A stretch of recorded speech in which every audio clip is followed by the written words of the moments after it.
Hello, friends. Welcome to the YouTube channel of Life and More.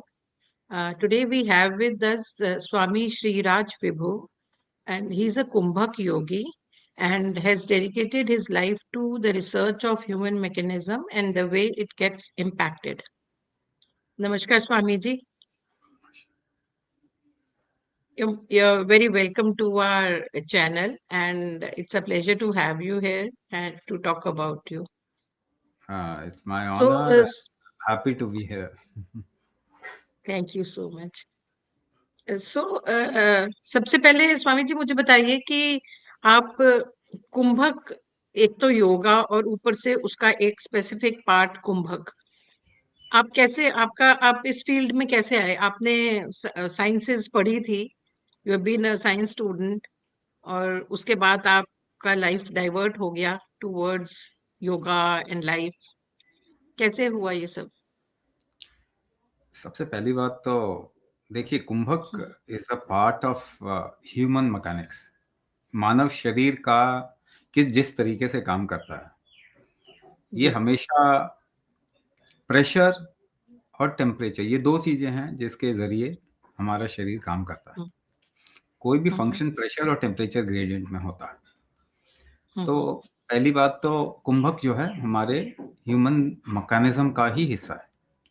इसी को okay use किया जा सकता है towards hmm, making yourself free from the process of life, जिसको हम योगा बोलते हैं। तो कुंभक को ओके योगा के लिए भी इस्तेमाल किया जा सकता है, बट कुंभक को ओके एम्पावरमेंट के लिए भी इस्तेमाल किया जा सकता है। If you okay want to empower yourself और build a particular skill, hmm एक स्किल सेट अगर आप अपने अंदर बिल्ड करना चाहते हैं, तो कुंभक हम्म इसका, जैसे मैं एक एग्जांपल आपको बताता हूँ। कोई जी एक फुटबॉल प्लेयर है, हम्म वो फुटबॉल खेलता है और हम्म उसको अच्छा परफॉर्म करने के लिए क्या करना होता है, उसको ज्यादा से ज्यादा प्रैक्टिस करनी होती है। हम्म मगर जब वो बॉल को हिट कर रहा है या अपने शरीर को हम्म यूज कर रहा है ड्रिबल करने में, तो हम्म कैसे कर पा रहा है वो? आप देखेंगे, कोई भी अगर एक बॉल को फेंकना भी पड़े या पांव से हिट हम्म, करना पड़े, तो आपको क्या करना होता है, सांस रोकनी पड़ती है, देन यू सांस डू द एक्टिविटी। तो आप कुंभक ट्रू से ही फुटबॉल को हिट करते हैं, आप कुंभक से ही अपने शरीर को बैलेंस करते हैं या फिर इसकी एक्टिविटी करते हैं। तो कुंभक यहाँ पे आप अपने एक स्किल, फुटबॉल के स्किल को बढ़ाने के लिए अगर कुंभक करेंगे तो आपका फुटबॉल स्किल भी बढ़ सकता है, या ओके आपकी मेमोरी बढ़ सकती है, या आपके शरीर की कैपेसिटी बढ़ सकती है, या आपके शरीर की फ्लेक्सिबिलिटी अगर बढ़ाना चाहते हैं। तो इस तरीके से कुंभक आपको जीवन जीने में या मदद कर सकता है, उसमें एम्पावरमेंट दे सकता है। लेकिन अगर तो किसी, हाँ, अगर किसी का जीवन संपूर्ण हो गया, अब उसको इंटरेस्ट नहीं है जीवन जीने में, तब वो किस तरफ में जाएगा? जीवन से निकलने में, मुक्ति या मोक्ष की तरफ में जाएगा। तो वो योग का पार्ट आ जाता है। तो कुंभक उसमें भी इस्तेमाल हो सकता है, आपको किसी चीज से फ्री करने के लिए भी इस्तेमाल हो सकता है। तो मैं साइंस का स्टूडेंट था, मैं साइंस का स्टूडेंट सिर्फ था। एक सेकेंड तो कुंभक का मतलब बहुत सरल शब्दों में कुंभक का अर्थ हुआ सांस को रोकना कुंभक सांस को रोकने की विधि हम्म है ना? ओके तो इसको हम ठीक है एम्पावरमेंट के लिए भी इस्तेमाल कर सकते हैं, इसको हम डिजीज को ट्रीट हम्म करने के लिए भी इस्तेमाल कर सकते हैं, और इसको योगा के लिए भी हम्म इस्तेमाल कर सकते हैं। तो okay kumbhak is okay not a part of yoga. पहली बात तो ये योगा समझने की जरूरत है। हाँ ठीक है योगा ठीक है भी उसको इस्तेमाल करता है। ठीक है ठीक है ठीक है। चलिए तो आप ये, हमें बताइए आप इसमें कैसे आए हाँ, तो मैं एक स्पोर्ट्स में बहुत ज्यादा इन्वॉल्व था और स्पोर्ट्स खेलता था, हर तरीके के स्पोर्ट्स खेलता था, और मेरा, मुझे अपना करियर जी स्पोर्ट्स में ही बनाने की इच्छा थी। हम्म हालांकि मैं साइंस के स्ट्रीम का स्टूडेंट रहा हूँ, हम्म लेकिन एक घटना ने मेरे जीवन की ऊर्जा को बिल्कुल ही डिफरेंट डायरेक्शन में चेंज कर दिया। जब मेरे राइट आई का एक्सीडेंट हो गया और इसका लेंस निकाल दिया गया, तो मेरी ओके लाइफ का सबसे, कहते हैं आपके पास एक गुण होता है और वो गुण ही खत्म हो जाए तो ऐसा लगता है कि जीवन व्यर्थ है। हम्म मेरी लाइफ का जो गुण था वो था अंदाजा, जिसको मैं इस्तेमाल करता था स्पोर्ट्स खेलने में और जिसमें मैं अच्छा था।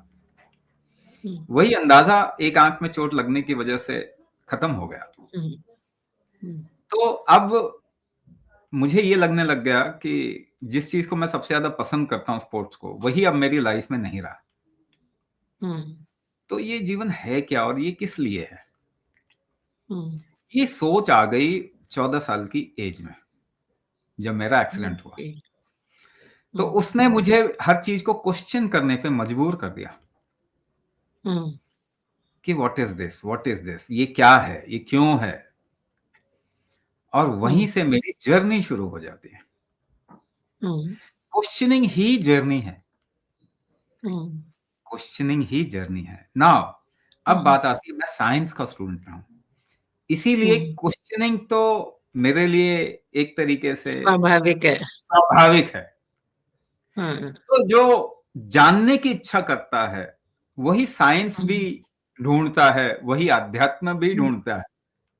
हुँ, जो जानने की इच्छा ही नहीं हो, जो क्वेश्चन ही नहीं करे, ना तो उसके लिए साइंस किसी काम का, ना अध्यात्म किसी काम का। हुँ, हुँ, तो वहां से मेरी जर्नी शुरू हो गई। और उसके बाद में एक ऐसा समय आया जब मेरे ऊपर शक्तिपात होता है ना। 2009 में मेरे ऊपर शक्तिपात है। ये हुँ, शक्तिपात का मतलब क्या होता है? ठीक हुँ, है ना। हुँ, आप इसको, अब मैं जो कुछ भी एक्सप्लेन करता हूं ना, बड़े लॉजिकल और साइंटिफिक वे में ही एक्सप्लेन करता हूं।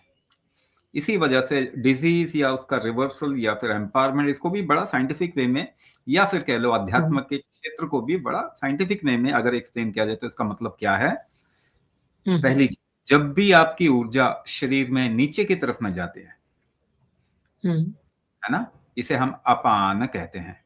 जब भी शक्ति नीचे की ओके। तरफ में जाती है, तो हुँ, हमारे शरीर, पंचभूत या पंच तत्वों को इकट्ठा करने का गुण आता है। तो हमारा एक हुँ, जन्म होता है, शरीर फॉर्म होता है। हुँ, शरीर बनना जो है अपान की वजह से होता है। ऊर्जा नीचे की तरफ में जा रही है। ओके। ठीक है ना।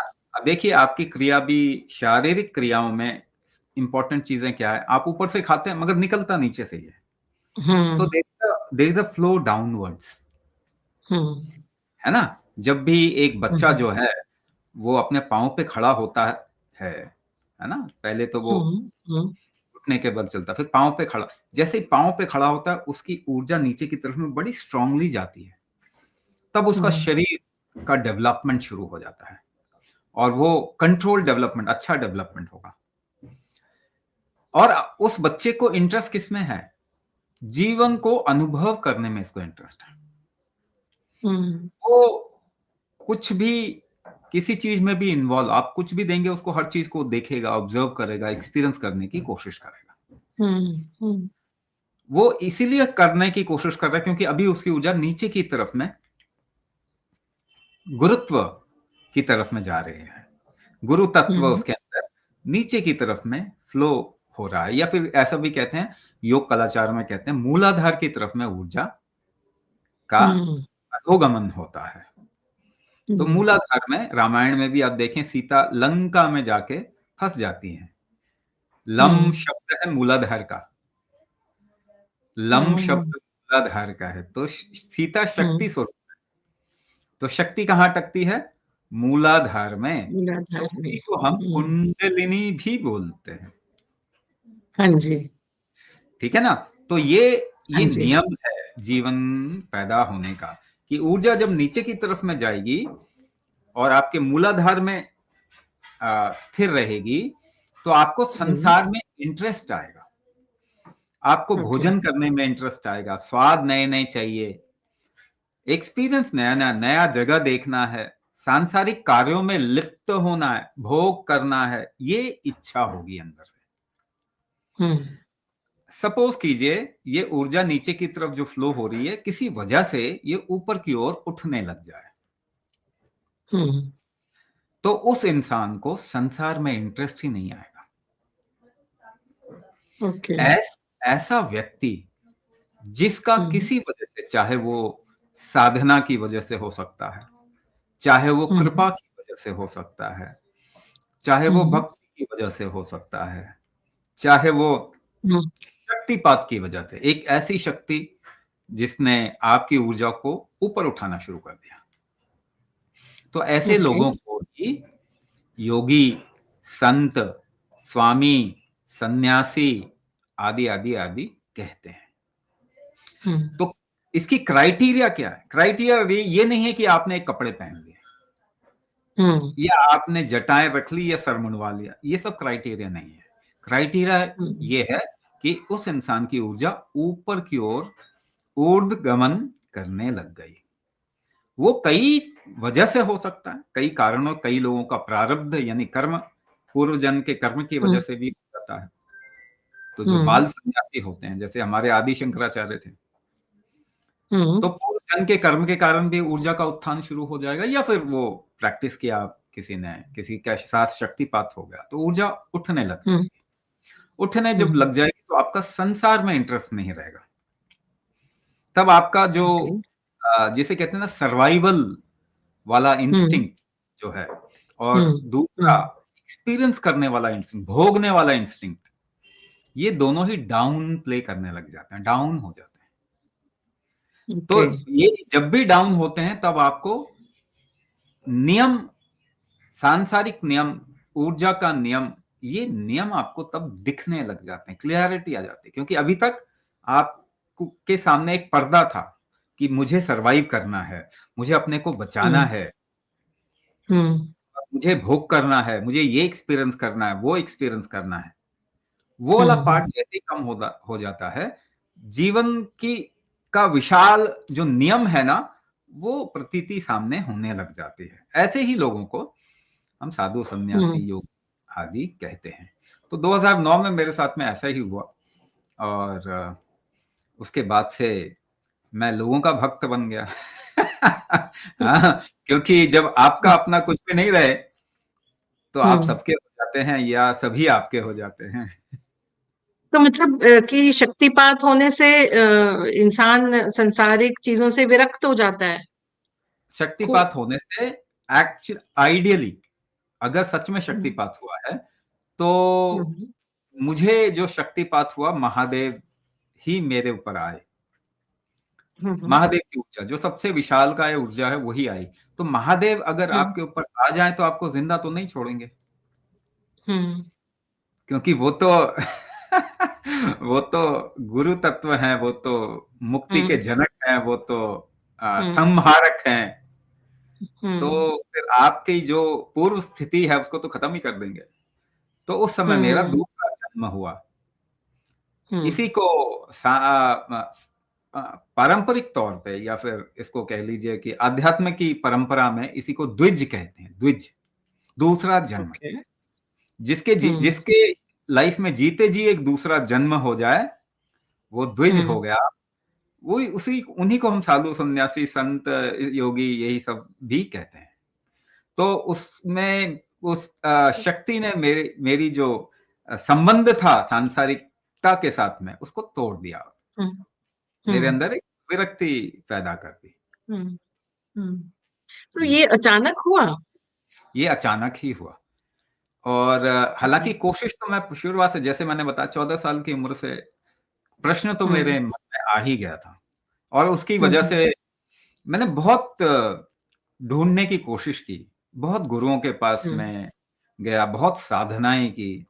कुछ साधनाएं तो ऐसी भी की कि ऑलमोस्ट कहते हैं कि मृत्यु के एज तक पहुंच गया।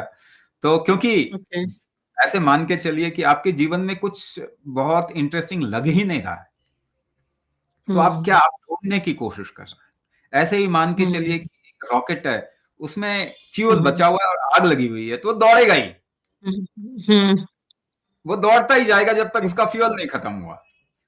तो वो वैसी स्थिति थी, ढूंढते ढूंढते, लेकिन सब ढूंढने के बाद पता चला कि उन सब चीजों से होता ही नहीं है कुछ। वो तो जब मैं इच्छाविहीन हो गया, जब मेरे अंदर हताशा आ गई, जब लगा कि कुछ किसी से कुछ भी नहीं होता, तो उस समय शक्तिपात हो गया। In the most unexpected times it happened, but when it happened then it opened the doorway, and the real spiritual realm is completely different from what we think. Like, tell me more about it. तो spirituality दरअसल मृत्यु से भी खतरनाक है, हम्म, क्योंकि आपको जीते जी ही खत्म होना है आपका एक पूरा डायमेंशन।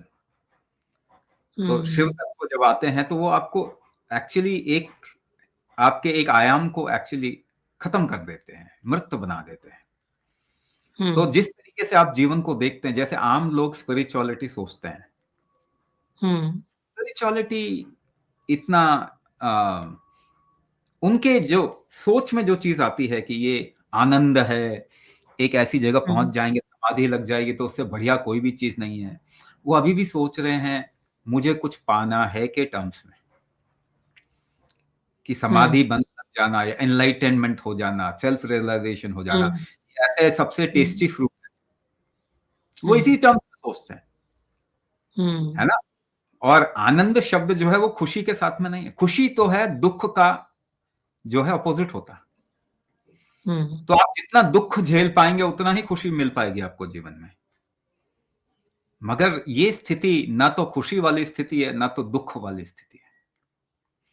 आप मान के चलिए कि आपका जो समझ है संसार को लेके, मुझे ये प्राप्त करना है, ये चाहिए या ये हम्म, नहीं चाहिए, ये दोनों से परे है, सुख और दुख हम्म, से परे,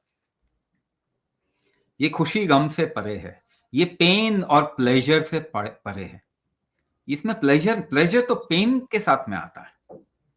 हम्म, लोग सोचते हैं नहीं नहीं नहीं, आध्यात्म से अब मुझे वो खुशी मिलेगी। नहीं नहीं, आध्यात्म से आपको खुशी नहीं मिलने वाली, क्योंकि खुशी तो संसार का हिस्सा है, दुख भी हम्म, संसार का हिस्सा है, डे भी हम्म, संसार का हिस्सा है, नाइट भी संसार का हिस्सा है। हम्म, डुअलिटी जो है वो सांसारिक है, होता है। आध्यात्म हम्म, डुअलिटी से परे है। तो हम्म, आध्यात्मिक इंसान के लिए ना तो खुशी कोई मायने रखती है, ना तो गम कोई मायने रखता है। तो जब हम आनंद को खुशी के साथ में कंपेयर करते हैं तो ये गलत हो, बिल्कुल ही गलत है। आनंद का मतलब ना तो खुशी ना तो गम। आनंद का हाँ, मतलब एक स्थिर स्थिति होती है। अगर आपको भोगना हम्म, है, अगर आपको एक्सपीरियंस करना, अच्छा एक्सपीरियंस करना, तो भी संसार ही है। अगर बुरा एक्सपीरियंस करना है हम्म, तो भी संसार ही वो जगह है। इससे हम्म, निकलना, इससे कंप्लीटली डेड हो जाना, इसके लिए वो हम्म, अध्यात्म है। तो ये बहुत ही मान के चलिए साहस का कार्य है। लोग बाग तो हम्म, इतनी चीजों का, अभी मैं देख रहा था कि कुंभ में वो जो यूट्यूबर्स वीडियो नहीं बनाते, वो हाँ जी, हाँ बाबाओं जी, को पूछ रहे हैं कि भाई हाँ, आप तो गांजा पी रहे हो, है ना। हाँ, आप तो गांजा पीते हो, डॉक्टर कहते हैं कि ये तो अच्छी बात नहीं है। हम्म, वो लोग जैसे भी जवाब दें, मगर अगर मुझसे पूछते हम्म, तो मैं तो बहुत ही अलग तरीके से जवाब दूं कि भाई हम्म, अध्यात्म का आप यहाँ पे दर्शन करने के लिए आ रहे हो, और गांजे को भी आप हम्म, हजम नहीं कर सकते। बाकी तो हम्म, छोड़िए, आजकल तो आप फूड भी हजम नहीं कर सकते, है ना। हम्म, ग्लूटेन इंटॉलरेंस है, रोटी नहीं खा पा रहे हैं, हम्म, अनाज नहीं खा पा हम्म, रहे हैं, है ना, दूध नहीं पी पा रहे हैं, and you are talking about hmm, अध्यात्म, you are talking about spirituality. ये आपके लिए हम्म, है ही नहीं। पहले आप इन सबको हम्म, हजम करना तो सीखो। पहले आप डुअलिटी से निकला, अच्छा बुरा कैटेगराइज करना तो छोड़ो। अध्यात्म तो उसके बाद में है, दोनों से परे है। हम्म, तो बड़ी ऐसे स्थिति में आने के बाद बड़ी मूर्खता लगती है कि लोग कैसे कैसे काम कर रहे हैं और अपने हिसाब से हर हाँ, चीज को डिकोड करने की कोशिश कर रहे हैं, जबकि उनको कुछ भी समझ में नहीं आने वाला उसका, हम्म। है ना। मैं थोड़ा सा यहाँ से हटूंगी। आपने हम्म। कुंभ की बात करी है तो मैं थोड़ा सा जानना चाहूंगी। तो आपके हिसाब से जो वहां पर नागा साधु हैं और जो और भी बहुत सारे साधु संत हैं, वो सभी अभी संसार में ही है, डुअलिटी में ही है? देखिए, अ, जब भी बहुत सारे लोग स्कूल जाते हैं, बच्चे स्कूल जाते हैं और एक क्लास में पढ़ते हैं, तो हम्म, वो स्कूल में जाने वाले, सपोज कीजिए एक स्कूल में 12वीं तक क्लास है, और आप हम्म, पूछेंगे क्या सभी ने 8वीं क्रॉस कर लिया है? तो जरूरी नहीं है। कोई फर्स्ट में भी हो सकता है, हम्म, सेकंड में भी हो सकता है, थर्ड में भी हो सकता हम्म, है। सभी ने क्रॉस हम्म, किया ऐसा जरूरी नहीं, मगर सभी उस पाथ पे हैं, ये तो पक्का है। ओके, तो है ना? ये पक्का है कि सभी उस रास्ते पे हैं, और कुछ लोग डेमोन्स्ट्रेट भी करते हैं कि ये हम जो है वो डुअलिटी में इंटरेस्टेड नहीं है। एक इंसान ने हाथ उठा के रखा है 25 साल से, हाँ जी, हाँ जी। क्या बता रहा है कि आपका लॉजिक काम नहीं करेगा साहब।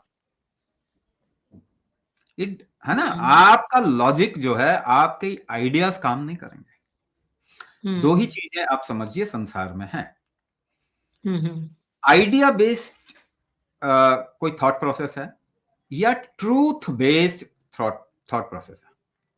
अब मैं आपको एक एग्जांपल देता हूं, आपको उससे समझ में आएगा, और बाकी दर्शकों को भी, जो भी इसको सुन रहे हैं देख रहे हैं, उन सबको भी समझ में आएगा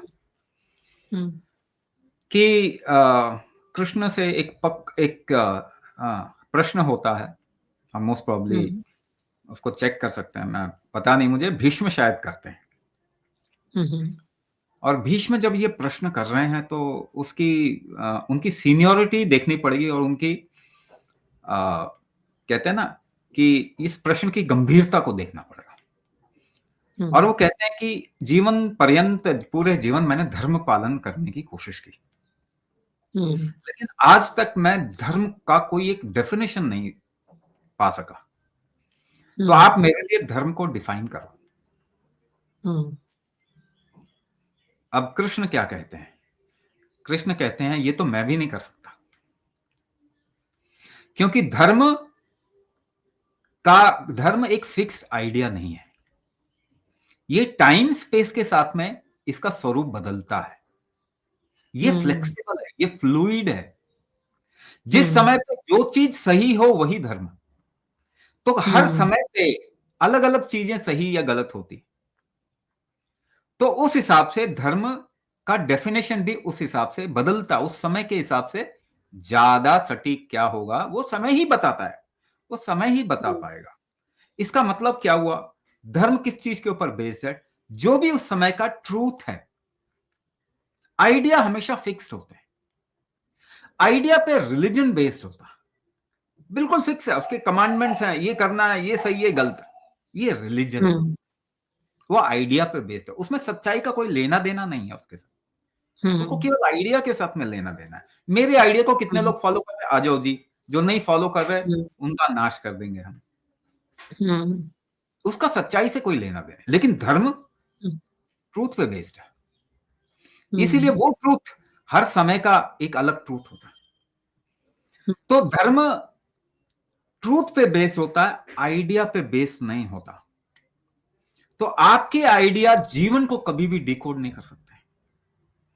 तो ये काम सही है, ये काम गलत है, आपने जहां ये कहा, तो आपको कुंभ चले जाइए, आपको वह गलत काम भी होते हुए दिखेंगे, सही काम होते हुए भी दिखेंगे, आप कंफ्यूज हो जाओगे। तब आपको ये सोचना पड़ेगा what is this all about, ये है क्या। जहां पे आपके मन में एक प्रश्न आ जाता है, वहां आपकी जर्नी शुरू होती है। जब तक आपने एक आइडिया बना के रखा, जब तक आपने एक आइडिया बना के रखा, आपकी जर्नी कहां है? अभी तो आप आइडिया संसार में चल रहे हो, जहां फॉलो आपके कर रहे हो आप खाली। हाँ, आपके आइडियाज ब्रेक हो गए, आप खाली हो गए अंदर से, वहां से आध्यात्म योग की शुरुआत होती है। तो कुंभ में हर तरीके के लोग मिलेंगे।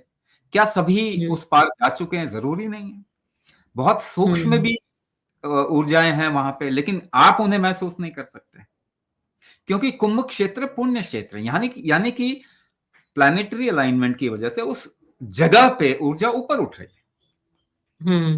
है ना। ऊपर उठती हुई ऊर्जा को पुण्य कहा जाता है। नीचे जाती हुई ऊर्जा जो फैल गई है और जो समेट नहीं पा रहा है एक इंसान, क्योंकि एक इंसान जीवन जीने में या तो अपने को जिंदा रखने के लिए, या तो भोग, अपने जीवन को अनुभव करने अलग अलग आयाम, वो अपनी ऊर्जा को बाहर ही फेंकता है। उसे कहते हैं कर्म। कर्म का मतलब है ऊर्जा का बाहर फेंकना। मगर अगर आपने ऐसा फेंका कि आप समेट नहीं पाए, तो वो फीकी हुई ऊर्जा, डिस्टर्ब्ड एनर्जी ही डिजीज कहलाती है। वो डिस्टर्ब्ड एनर्जी ही दुख कहलाता है, डिप्रेशन कहलाता है। मेंटल इश्यूज या फिजिकल इश्यूज या दुख या अनसक्सेसफुलनेस, जीवन में आप काम करें और सक्सेसफुल ना हुए। ऐसे भी लोग जो बहुत मेहनत करते हैं मगर उनको इतना ज्यादा सक्सेस नहीं मिलता, यानी कि उनके जीवन में क्या है, ये जो प्रारब्ध दोष, कर्म दोष है, जिसे पाप भी कहा जाता है। पाप का मतलब है आपने ऊर्जा फेंकी और आप समेट नहीं पाए, तो वो पूरा डिस्टर्ब हो गया, यही पाप है। कहीं उठती हुई ऊर्जा मिल जाए आपको, तो वो सारा सिमट जाएगा। तो इसीलिए हमारे देश में हम इस अपॉर्चुनिटी को नहीं छोड़ते। चाहे एक योगी का सानिध्य हो, जिसे हम सत्संग कहेंगे, या एक स्थान का सानिध्य हो, कल्पवास कर रहे हैं कुंभ में जाके, कि वहां पे उठती हुई ऊर्जा है। मैंने जितना ऊर्जा बिखेरी अपने जीवन में, उस जगह की मदद से मुझे कुछ समेटने में मदद मिल जाएगी, तो मेरे पाप का नाश होगा कुछ। तो हम मंदिर भी इसी पर्पस से बनाते हैं। हम नदियों में ऐसी जगह पे स्थान, जैसे हरिद्वार हो गया, नासिक हो गया, ऐसे बहुत स्थान है, बहुत मंदिर है हमारे यहाँ पे, जहाँ पे चाहे एक पर्वत ही क्यों ना हो, वहां पे भी उठती हुई ऊर्जा होती है, तो हम उसे तीर्थ बोलते हैं। हाँ जी। और हम कहते हैं कि भाई वहां जाना चाहिए, क्योंकि आप देखिए, ये इनएविटेबल है। जीवन जीने के लिए आप ऐसे बहुत सारे एफर्ट डालेंगे जिसमें आपकी ऊर्जा डिस्टर्ब हो जाएगी और आप में क्षमता नहीं होगी उसको समेटने की। तो ये सपोर्ट सिस्टम बिल्ड किया है हमने। ये केवल सनातन संस्कृति में ही है। हालांकि और संस्कृति में इसको दूसरे रूप में देखा जाता है, मगर रिलीजन में आइडियाज, सनातन संस्कृति में धर्म है। We are truth based civilization कहना अच्छा नहीं है, संस्कृति कहना ज्यादा अच्छा है। ट्रूथ बेस्ड अगर संस्कृति कहीं है तो वो सनातन ही है। तो इसका मतलब है कि नॉर्मल जीवन में भी हमको तीर्थ स्थानों पे रेगुलर बेसिस पे जाते रहना चाहिए। ये तो परंपराओं में डाला ही गया था, ये तो परंपराओं में डाला ही गया था। और इतना ही नहीं, हमने तो ऐसे ऐसे एक्सपेरिमेंट किए हैं कि दिमाग घूम जाएगा। जैसे हर घर के अंदर कुल देवता, कुल देवी, कुल देव स्थापित किए गए। कुल देव बेसिकली आपकी जेनेटिक ऊर्जा होती है। ये आपका जेनेटिक डिविएशन को रोकने का तरीका है। आज मुझे बताइए, आप जितनी सुनेंगे सारी बीमारियों में कहेंगे, वो डॉक्टर क्या बोलते हैं कि ये तो जेनेटिक है जी, ये तो जेनेटिक है। यानी आपकी जेनेटिक ऊर्जा डिस्टर्ब हुई पड़ी है।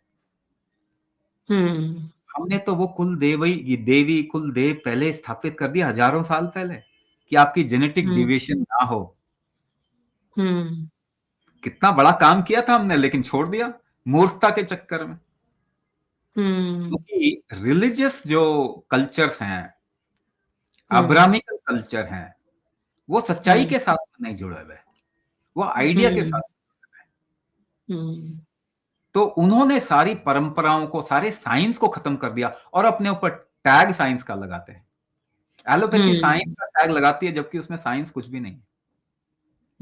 तो ये अगर हम नहीं समझेंगे, आंखें नहीं खोलेंगे, तो मानवता का विनाश तो निश्चित होगा ही होगा, है ना। रोक नहीं सकता कि आप गलत डायरेक्शन में चल रहे हैं। तो इस संस्कृति में हमने ऐसे ऐसे काम किए हुए हैं। और फेस्टिवल्स दूसरा तरीका है ऊर्जा के उत्थान का। और ये देश में 365 दिन 365 फेस्टिवल्स हुआ करते थे। हर कुल का, हर वर्ण का, हर जाति का अपना अपना अलग फेस्टिवल, हर घर की अलग अलग परंपरा। शादी भी हम यहाँ पे करते हैं, कहते हैं आपके यहाँ तो ऐसा होता है, हमारे यहाँ ऐसा, तो चलो दोनों मिलकर करते हैं। इसमें हमारे यहाँ कभी लड़ाई नहीं होती, है ना। आप सोचिए, एक ही घर में 5 प्राणी, कोई माता का भक्त है, कोई हनुमान जी का भक्त है, कोई बिल्कुल भी कुछ नहीं मानता, हमें कोई प्रॉब्लम नहीं है। हम इतने इंक्लूसिव है, इतने प्लूरल सोसाइटी है ये, और इतनी एक्सेप्टिंग सोसाइटी है ये, कि हमें कभी देवी देवताओं के नाम पे लड़ना हमने सोचा ही नहीं। सही बात है। हमने कभी सोचा ही नहीं कि ये इसके लिए भी क्या लड़ना, भाई तुम मान लो जो मानना है। मगर आखिरकार तो सब खत्म होने वाला है। तो आखिरकार तो तुमको लास्ट में तो मुक्ति ही चाहिए होगी। भाई तुम जो मर्जी आइडिया लगा लो, जो मर्जी कर लो, लेकिन आखिरकार तो तुम्हें मुक्ति ही चाहिए होगी। क्योंकि देखो, जीवन बांधने के लिए ये वेलक्रो जैसा है ना, ये डबल साइड टेप होता है आपके शरीर को और आपकी सूक्ष्म आयामों को एक साथ चिपकाया जाता है। हम्म। भाई चिपकाया कैसे, आपने जन्म कैसे लिया, ये तो शायद आपको याद भी नहीं है। हम्म। लेकिन जब मृत्यु आएगी तो उस समय होश में होंगे आप। तो हम्म। ये फिर निकलेगा, ये जो चिपकाव है ना, ये उखड़ेगा, ये दोनों तरफ जख्म पैदा करेगा। वो सबसे दुख वाली स्थिति होगी, सबसे सबसे ज्यादा पेन वाली स्थिति होगी। तो इस देश हम्म। में लोग कहते हैं कि भाई जो भी कुछ जीवन में करें, वो भव हम्म। सागर पार हमारा अच्छे से हो जाए। एक केवट भी जो हम्म। है रामायण में, हम्म। जब राम आते हैं नदी हम्म। पार करने के लिए, तो केवट भी क्या मांगता है, वो गरीब केवट है, लेकिन क्या हम्म। मांगता है, ये नदी तो मैं पार करा दूंगा, मेरी जिम्मेदारी है। लेकिन जब जीवन की हम्म। नैया पार, नदी पार करने का मौका आए, तो हे राम तुम मेरी मदद करना। हम्म। तो वो देखिए, इतनी समझ है इस देश की मानुषी में, हम्म। इतनी समझ हम्म। है कि आखिरकार तो वो पल आएगा ही जब जीवन से में सबसे बड़ा दर्द का सामना हम्म। हम्म। करना पड़ेगा। हम्म। उस समय मेरी मुक्ति हम्म। सुगम हो जाए। हम्म। तो जो भी योगी आए, साधु सन्यासी, ईश्वर, सबसे यही मांग रहे हैं कि मेरी मुक्ति हम्म। सुगम। जीवन तो मेरे हाथ में है, मेरे कर्म का ही एक खेल है, हम्म। मगर हम्म। मुक्ति में मेरी मदद कर देना। हम्म। सही। अच्छा, आप अभी कुल देवता की बात कर रहे थे, तो हम्म। हर घर का आपने बोला एक कुल देवता होता है, तो किसी को नहीं पता हो, जैसे मुझे नहीं मालूम मेरे घर का कौन कुल देवता है। देखिए, और कुल दूसरी बात, देवता, एक बात हाँ, एक बात और, लड़की जैसे गर्ल्स में विमेन, उनके कुल देवता कौन हुए, पिता वाले घर के या पति वाले घर के? इसको थोड़ा और साइंटिफिकली समझना होगा। हाँ, हम्म। मुक्ति का बोझ मेल काउंटर पार्ट में ज्यादा है। ओके। फेमिनाइन जेनेटिक्स जो है ना, वो 7 हम्म। जन्म में उसको मुक्ति मिल ही जाती है। अच्छा जी। आप जरा ध्यान दीजिए, इसीलिए जेनेटिक बर्डन जो है वो मेल के ऊपर आता है। शिव शक्ति में शक्ति जो है ना, वो शिव तत्व यानी मैटर को हम्म। कौन है, शिव है। हम्म। मैटर को मोल्ड जो करती है वो एनर्जी करती है, शक्ति करती है। हम्म। शक्ति पे मुक्ति का लोड नहीं है, क्योंकि वो शक्ति है। मुक्ति का लोड किस पे है, मटेरियल पे है। हम्म। मैटर पे मुक्ति का लोड है। इसीलिए पहली हम्म। बात, जरा कल्पना कीजिए, ये देश इकलौता ऐसा देश है जो कहता है शक्ति के बगैर तो शिव भी शव हैं। हाँ जी। ये देश इकलौता ऐसा देश है जो कहता है हम्म। ये ब्रह्मांड तो शक्ति का के नियम से चलता है। चलता है। शक्ति ही त्रिपुर सुंदरी, हम्म। शक्ति ही इसको चलाती है, शक्ति ही इसको भोगती है, शक्ति की वजह से उसी की के लिए है। ऐसी कोई संस्कृति नहीं कहती। तो पहली हम्म। बात, ये क्यों कहती है ऐसा, क्योंकि शक्ति यानी फेमिनाइन फेमिनाइन जेनेटिक्स जो है ना, वो अपने आप में ही हम्म। 7 लाइफ लेने के बाद मुक्त हो जाता है। तो ओके। विवाह में हम क्या बोलते हैं, आपके पास में हम्म। 7 जन्म है। हाँ जी। किसको बोलते हैं, प्राइमरीली मेल को बोलते हैं हम्म। कि देखो ये तो मुक्त हो ही जाएगी। ठीक है। ओके। तो बर्डन तुम्हारा है कि तुमको इसके ओके। साथ में 7 जन्म मिल रहे हैं कि तुम भी मुक्त हो जाओ। नहीं, हम्म। वैसे भी मेल जेनेटिक्स कैरी फॉरवर्ड होता है। हम्म। इसीलिए जब भी हम कुलदेव हम्म। कुलदेवी की बात करते हैं तो उसमें मेल का माना जा रहा है, क्योंकि बर्डन मेल के ऊपर है, ये भी समझो। हम्म। फीमेल पे बर्डन नहीं है मुक्ति का। हम्म। फीमेल अगर केवल और केवल जो उसका धर्म है, एक हम्म। फेमिनाइन का धर्म निभाए, वो वैसे ही मुक्त होने वाली। ओके। मेल के लिए मुक्ति बहुत मेहनत का काम है, ओके। साधना का काम है।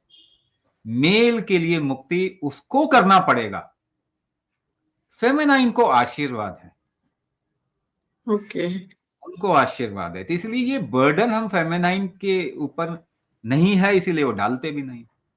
तो फीमेल को भी अगर हम बात करते हैं इसमें, तो वो क्या है, मेल काउंटर पार्ट की ही कुल देवी कुल देवता जो है उसको माने। अच्छा, अगर नहीं मालूम, अगर हमें नहीं मालूम, अभी क्या करना है? सपोज कीजिए कि मैं इसको बड़े अलग तरीके से समझाता हूं, सभी को समझ में आएगा, मगर थोड़ा ध्यान देना पड़ेगा। कि एक तो ये है कि आप क्या सही क्या गलत है, ये किसी बुजुर्ग से जिसका एक्सपीरियंस है लाइफ का, उससे पूछ के सही गलत कर सकते हैं। दूसरा पक्ष है कि जिन महानुभवों ने शास्त्रों का निर्माण किया, तो वो सच्चाई शास्त्रों में डाली, और शास्त्र का अनुकरण करके उसका डायरेक्शन लेके भी आप जीवन में कोई काम कर सकते हैं। लेकिन मान के चलिए कि आप एक ऐसी जगह में हैं जहां ना कोई बुजुर्ग पूछने के लिए है, ना कोई शास्त्र पूछने के लिए है, और पूरा लिंक ही टूट गया, तो डायरेक्शन कहां से लेंगे आप? है ना? सबसे जरूरी होता है कि जब कुछ भी सहारा नहीं होता, तो डायरेक्शन कौन देता है? आपकी अंतरात्मा देती है, आपका कॉन्शियंस देता है। और आपकी अंतरात्मा आपको किस तरफ धकेल रही है, या किस तरफ में आपका मन कर रहा है जाने का, उस तरफ की डायरेक्शन आप ले सकते हैं।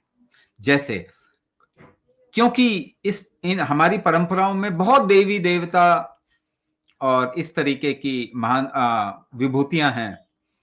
आपका किसी के साथ में प्रेम लगाव है क्या? आपको कोई भा रहा है क्या? आपका मन कर रहा है कि वहां जाने का, या उनको फॉलो करने का, या मतलब ये मंत्र मुझे अच्छा लगता है, या ये ईश्वर के फॉर्म मुझे अच्छे लगते हैं, मुझे महादेव से बहुत लगाव है, नहीं नहीं मैं तो शक्ति ही उपासना कर। कोई कहेगा कि नहीं जी, मुझे तो कुछ भी नहीं, मुझे तो तुलसी ही पसंद है, या मुझे पीपल का पेड़ ही अच्छा लगता है, या मुझे कर्म करने में ही मजा है, मैं किसी चीज को नहीं मान रहा, मुझे बस अपना जो कर्म है वो करूंगा, कर्म प्रधानता है। तो आपके अंदर आपकी अंतरात्मा क्या आपको बोल रही है, वो एक गाइड के रूप में काम करती है। तो अगर इस तरीके से, लेकिन बहुत जरूरी है कि इष्ट धारण करें, बहुत जरूरी है कि इष्ट धारण करें, इसे इष्ट कहते हैं। तो इष्ट ही फिर आपका जेनेटिक्स का भी रक्षा करेंगे, इष्ट ही फिर आपको एक सपोर्ट देंगे जीवन में, क्योंकि फ्यूचर तो किसी ने नहीं देखा हुआ, वो तो अंधेरे की तरह है, अंधेरे में चलना है, किसी का सहारा मिल जाए आपको, तो आपको थोड़ा कॉन्फिडेंस आता है। तो वो अंतरात्मा आपको जो बताए उस डायरेक्शन में चलिए। और एक और बात बताऊं कि अगर आपकी इच्छा बहुत प्रगाढ़ है, आपकी इच्छा बहुत ज्यादा है, तो ईश्वर भी प्रकट होने को मजबूर हो जाएंगे, गुरु भी प्रकट होने को मजबूर हो जाएंगे।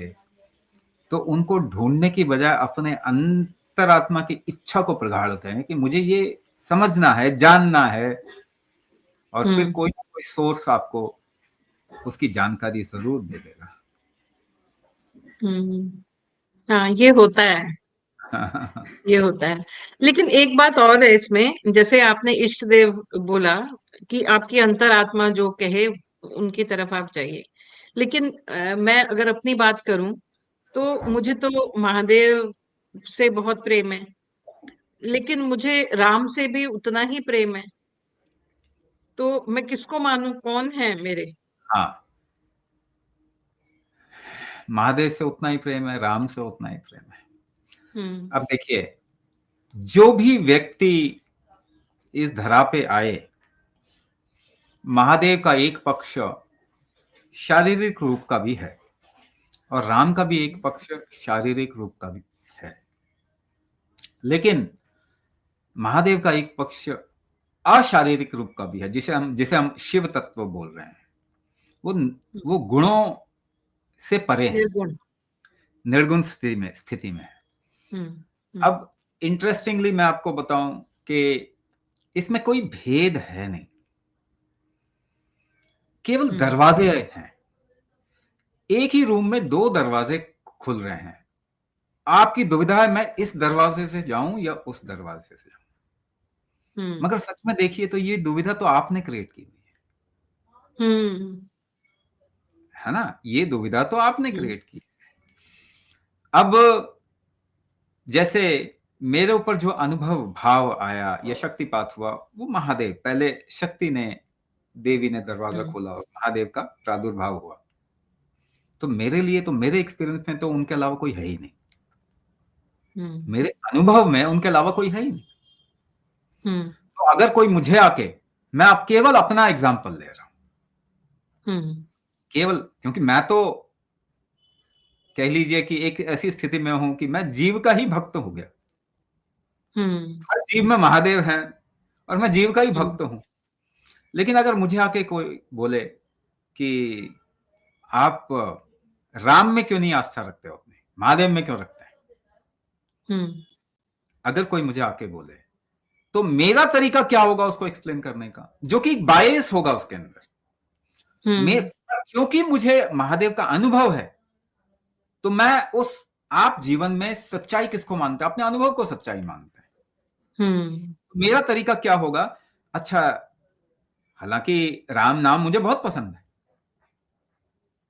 राम नाम मुझे बहुत पसंद है, तो मैं यही कहूंगा कि राम की कल्पना किसने किया, रामायण किसके मुंह से निकली है, महादेव के मुंह से निकली। राम की कल्पना भी महादेव ने ही किया, और राम महादेव के भक्त भी थे, है ना। तो मेरे हिसाब से मेरा दरवाजा तो महादेव के थ्रू जाता है। लेकिन कोई अगर मुझे बोले कि महादेव भी तो राम के भक्त थे, तो मैं बोलूंगा हाँ, आपका दरवाजा राम से होके जाता है, आपका दरवाजा राम से होके जाता है, तो आप उसे पकड़िए जो आपके लिए सुगम है। मान लीजिए कि एक परंपरा को फॉलो कर रहा है एक परिवार, वो परंपरा अगर माँ बाप से बच्चों में आई, तो वो बच्चों के लिए वो परंपरा सुगम होती है, बड़ी आसान होती है, उनके लिए वही सही। इसमें से एक दूसरे का कंपैरिजन नहीं होता कि आपके सामने क्या दरवाजा है, आप उससे घुस जाइए, मेरे सामने जो दरवाजा, मैं उससे घुस जाऊंगा। और अगर आपको अनुभव ही नहीं है दोनों में से किसी का, और ये प्रश्न है, तो पहले अनुभव को अपने अंदर आने दीजिए, उसके बाद आपको आपका दरवाजा मिल जाएगा। हाँ, सही है। मतलब मुझे, ठीक है, मैं समझ गई आपकी बात। सही है, ठीक है। अच्छा स्वामी जी, अब आगे बढ़े। अब आप मुझे कुंभक के बारे में बताइए। लेकिन मैं इतना जरूर कहूंगी, आपने थोड़ी देर पहले बोला था कि अगर आपकी क्वेश्चन होते हैं तो टीचर भी आ जाता है, गुरु आ जाता है। तो ये इष्ट देवता का जो क्वेश्चन था, पता नहीं, मैंने सोचा नहीं था कि इसमें हम इसके बारे में बात करेंगे। लेकिन ये प्रश्न मेरे मन में बहुत टाइम से है कि मुझे जानना है कि कौन है, मेरा कौन है।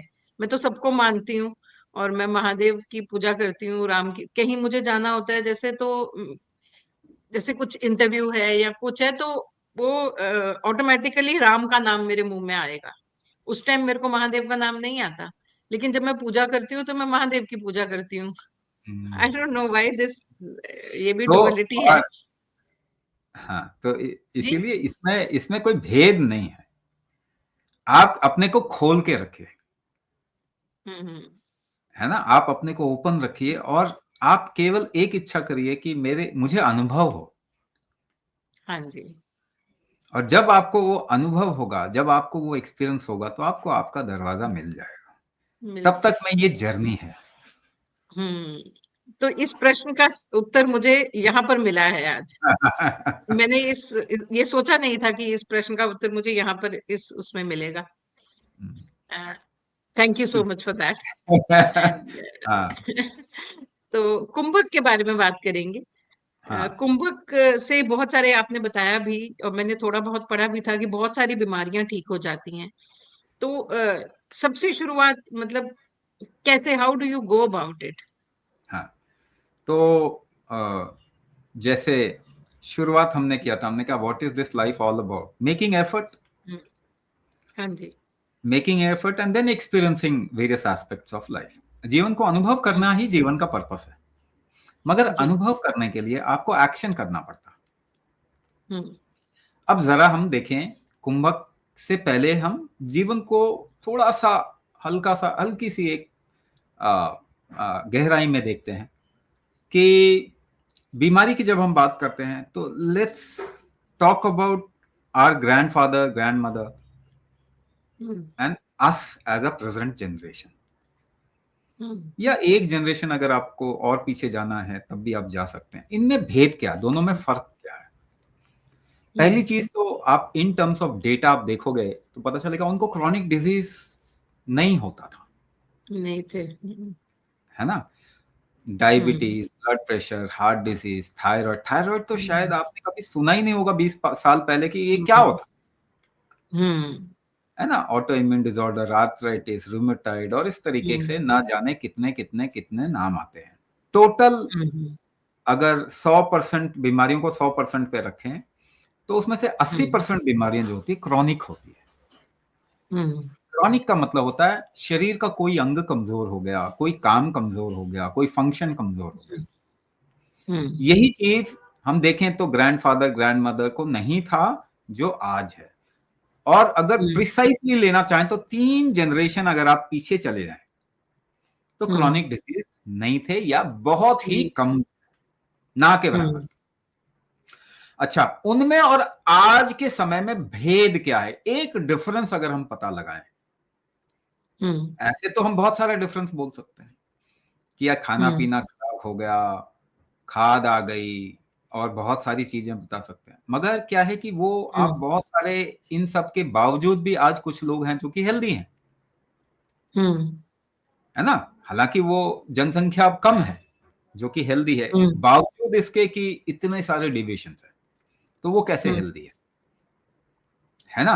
तो एक फर्क अगर उनमें और हमारी जनरेशन में देखना चाहेंगे तो हम ये बोल सकते हैं कि वो शरीर से ज्यादा काम कर सकते थे, हम उतना काम नहीं कर सकते,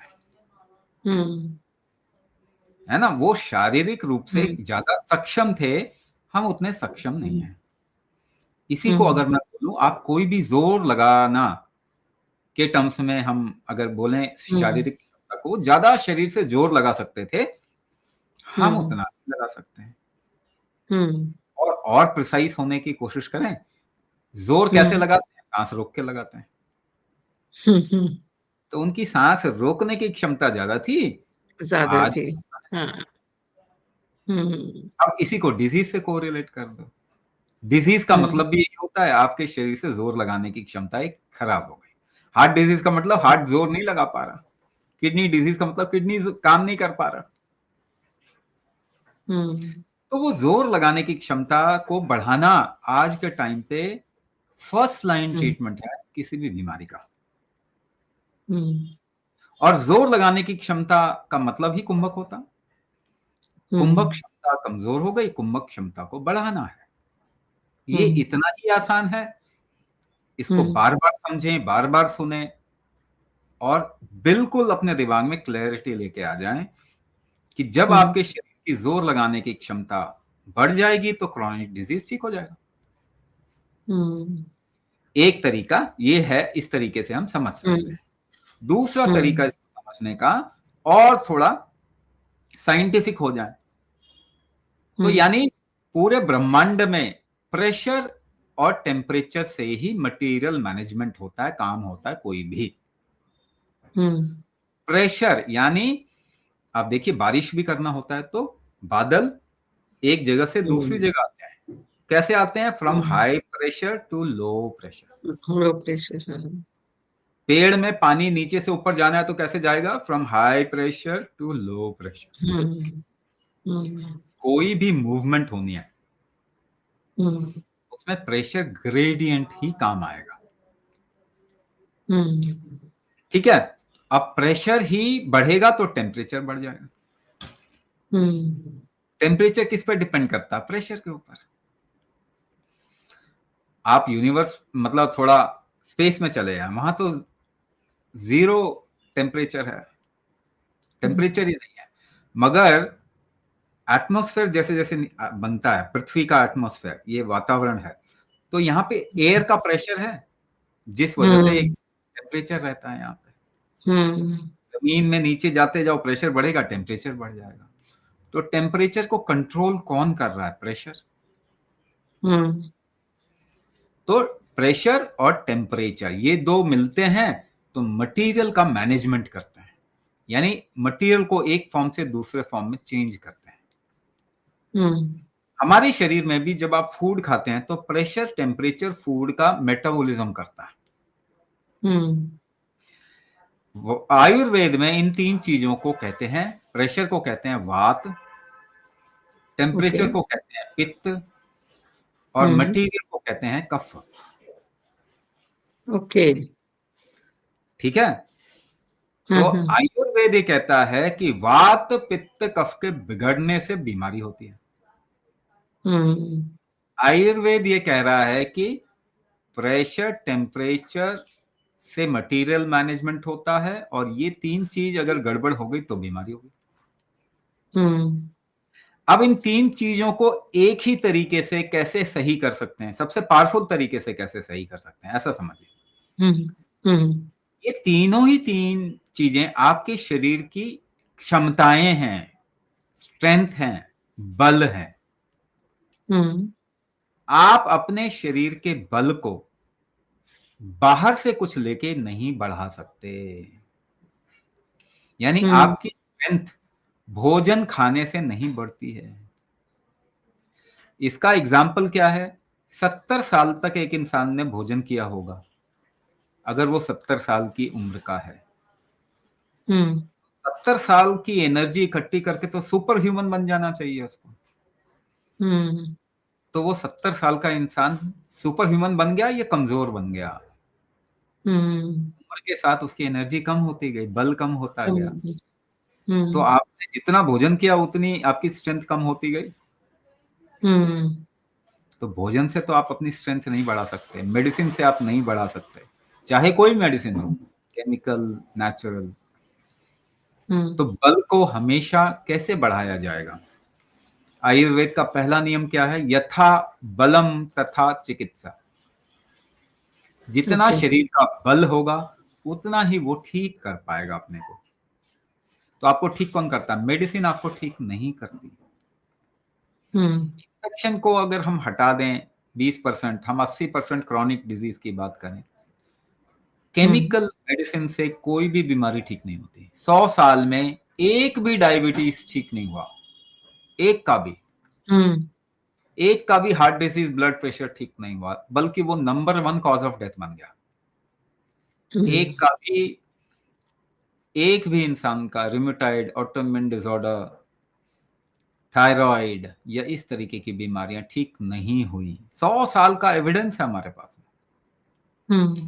इसका मतलब साफ साफ बात यह है कि आप अपने शरीर के बल को बाहर से कुछ लेके ठीक नहीं कर सकते।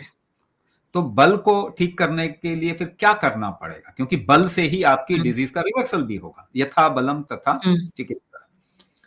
तो महादेव पार्वती संवाद में पार्वती महादेव से पूछती है कि ये बल, किम बलम सर्व बलम, ये जीवित जगत का बल है क्या? तो महादेव आंसर करते हैं, कुंभक बलम सर्व बलम। कुंभक ही इस जीवित जगत का बल है। तो अगर आपको अपना बल बढ़ाना है तो कुंभक करना पड़ेगा। दूसरे तरीके से कैसे समझाएं कि वात यानी प्रेशर को आप प्रेशर से ही ठीक कर। तो कैसे आप अपने शरीर में प्रेशर बिल्ड करेंगे, बनाएंगे? सांस रोक के ही तो बनाएंगे, और तो कोई तरीका।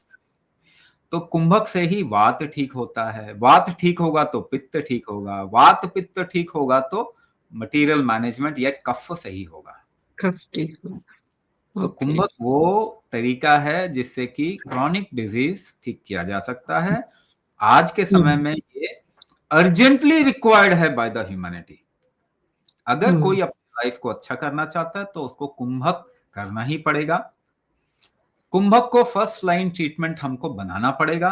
कुंभक आयुर्वेद का राजा है और ये गद्दी से हटा दिया इसको, इसको वापस गद्दी पे बिठाएंगे आयुर्वेद के राजा को, तो ये रूल करेगा दुनिया को, नहीं तो नहीं हो पाएगा।